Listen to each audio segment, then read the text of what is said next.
বাঙালি মানে সরিষা ইলিশ, গরম ভাতের সাথে ঝাঁঝালো সরিষার তেল বেশি করে দিয়ে কোনো রকমের মশলাপাতি ছাড়া মাত্র 10 মিনিটে মজার একটা সরিষা ইলিশ আজকে আপনাদেরকে করে দেখাবো। বিশেষ করে ব্যাচেলার আপু বা ভাইয়াদের জন্য বেশ উপকার হবে। আসসালামু আলাইকুম, চলুন কিভাবে করি। প্রথমে এখানে আমি সরিষা নিয়েছি, সরিষার সাথে কাঁচামরিচ আর লবণ দিয়ে একসাথে বেটে নিচ্ছি। এইটা দেওয়ার কারণ হচ্ছে সরিষাটা যদি কাঁচামরিচ আর লবণ দেন তাহলে আর তেতো হবে না। এইদিকে হচ্ছে আমি মাছ, তারপরে সরিষার তেল যা যা লাগবে সব সুন্দর করে সাজিয়ে দিয়েছি। এবার হচ্ছে আমি প্রথমে সব সরিষার তেল দিচ্ছি না, কারণ আমি শেষেও দেব। তো সরিষার তেলের ভিতরে দিয়ে দিলাম আমি এখানে কালি জিরা। সরিষার তেলের সাথে কালি জিরার এক অদ্ভুত সুন্দর ঘ্রাণ আছে। এবার দিয়ে দিব হাফ চা চামচেরও কম হলুদ এবং মরিচের গুঁড়ো দিয়ে এখানে আমি জাস্ট 5 থেকে 6 সেকেন্ডের মতো একটু নাড়া দিব।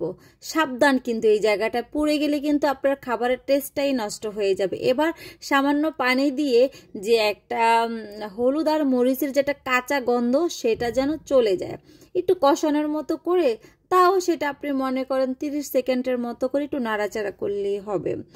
এরপর হচ্ছে আমি আস্তে আস্তে সব মাছগুলো দিয়ে দেব। তো আমার এই মাছের সাইজটা হচ্ছে মিডিয়াম সাইজ, অনেক বড়ও না আবার হচ্ছে ঝাটকাও না।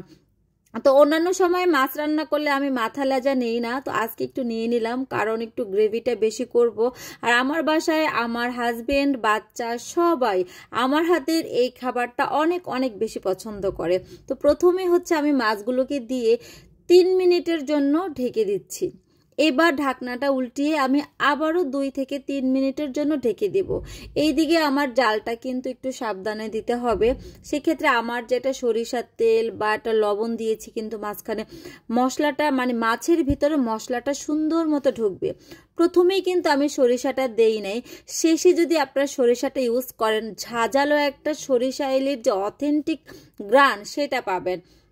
এবার হচ্ছে আমি যে সরিষা ধোয়ার যে পানিটা ছিল সেটা দিয়ে দিয়েছি। এবার আপনারা যতটুকু ঝোল খেতে চান ঝোলটাকে আরেকটু বাড়িয়েও দিতে পারেন। অনেকে আছে অনেক বেশি পাতলা ঝোল পছন্দ করে, তো সরিষা ইলিশটা অনেকটা ঝোল আমার কাছে ভালো লাগে না। আসলে আমি যেরকম খাই ওই রকমই রান্না করেছি। তো একইভাবে এপাশ ওপাশ করে প্রথমে 3 মিনিট, আবারও 3 মিনিট, এভাবে করে হচ্ছে আমি জাস্ট এপাশ ওপাশ। আর মাছটা একটু মানে নাড়াচাড়াতে সাবধান, কারণ ইলিশ মাছ কিন্তু নরম।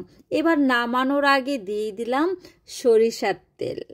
ওফ, একদম সরিষা, তার সাথে সরিষার তেলের একটা ঝাঁঝালো ফ্লেভার দিয়ে দিলাম। এবার কাঁচা মরিচ 4টা, সেটারও একটা ফ্লেভার। এবার আমি জাস্ট 1 মিনিটের জন্য আবার একটু দমে রাখছি, যেন ফ্লেভারটা আরো স্ট্রং হয়। গরম ভাতের সাথে আর কি লাগে বলেন তো।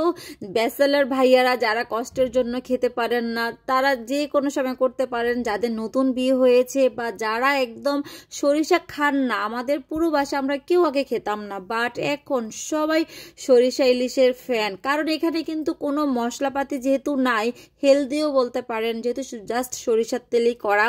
কেউ কি বুঝতে পারবে এটা দেখে যে কোনো রকমের মশলা ছাড়া আমি রান্না করেছি? আলহামদুলিল্লাহ, সবাই ট্রাই করবেন। আর ভালো লাগলে ভিডিওটি একটা লাইক দিয়ে দিবেন।